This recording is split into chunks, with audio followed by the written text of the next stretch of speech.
In this video, I'm going to show you how to make delicious chicken marsala in your own home. This is one of my favorite dishes and I know you're going to love it too. The recipe is in the description and follow along with this video to see how it's done. Let's get started. First, we start off with 2 whole chicken breasts. After trimming both of them up a little bit, I cut each one in half just like this to make 4 thinner cutlets. You can also use a meat tenderizer to thin them out a little bit more as well. This is optional, but I had a pretty frustrating week at my day job, so I decided to do it this time. Right here, you'll see how frustrating. Look at that face. Terrible.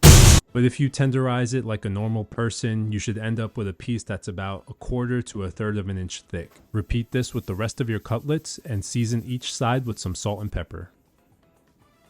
Once the chicken has been seasoned, we'll take about 1/4 cup of flour and put it onto a plate. We will then completely coat each piece of chicken with the flour.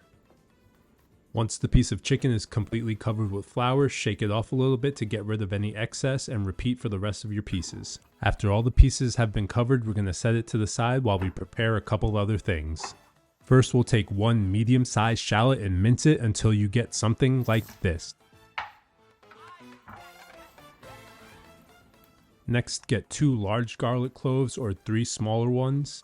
Peel and mince them to about the same size as your shallots. Next, I took a small bunch of parsley, cut off the stems, and chopped up the leaves. You should try to end up with at least 2 tablespoons. Now that everything's been chopped and minced, it's time to start cooking. Start off by adding 1 tablespoon of butter to a pan on medium-high heat. Spread it around and let it melt completely. Then add somewhere around 2 tablespoons of oil to completely coat the bottom of the pan. Once the oil is hot enough, go ahead and add your pieces of chicken. Depending on the size of your pan, make sure you're adding the correct amount of chicken to make sure you're not overcrowding. Cook for about 3 minutes on each side, maybe about a minute more if you didn't flatten them out with a tenderizer. Each side should be golden brown and the middle should be just cooked through.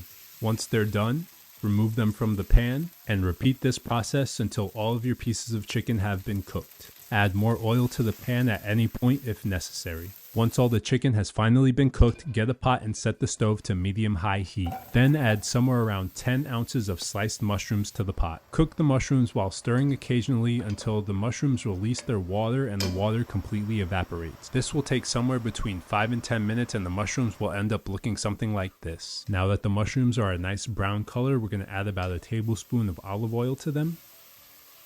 Then go ahead and add our minced shallot to the pot, followed by our minced garlic. I gave everything a quick stir to combine everything together, added some more salt and pepper, and sauteed for about 2 to 3 more minutes. Next, add 1 cup of Marsala cooking wine, making sure not to burn yourself on the pot just to get everything into frame. What did I just say? You'll be fine. Anyway, add your 1 cup of wine and cook until the alcohol evaporates and the wine reduces. This should take about 5 minutes. Next, add 1 cup of chicken stock or broth, staying very far away from the edges of the pot, and pour it in. Next, measure out 1/2 cup of heavy cream and slowly add it to the pot while stirring. Once it's all in, reduce the heat and simmer for about 5 minutes. Once that time has passed, add all of your cooked chicken into the pot. The flour that the chicken was coated in is going to help thicken the sauce. So once all of your pieces of chicken are in, make sure that they're well covered by the liquid.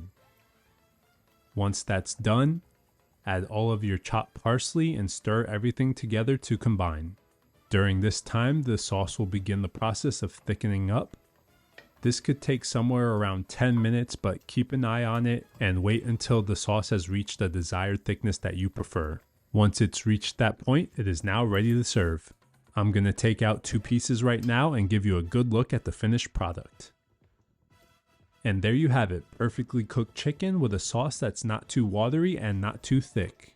I just decided that it was missing one thing, a few more mushrooms. Okay, now it's ready to go. And there you have it, our newly completed chicken marsala. Now you can have this with whatever sides that you like. Today I decided to cook some pasta and put my chicken marsala right on top. And add some more sauce and mushrooms. Alright, now I'm all ready for dinner. I'm gonna go ahead and cut myself a bite. While I do that, please consider subscribing if you enjoyed the video. I would really appreciate it, and there will be more content coming your way in the future. Thank you so much for watching. If you want to see one of my older videos, click right here, and I hope to see you again soon.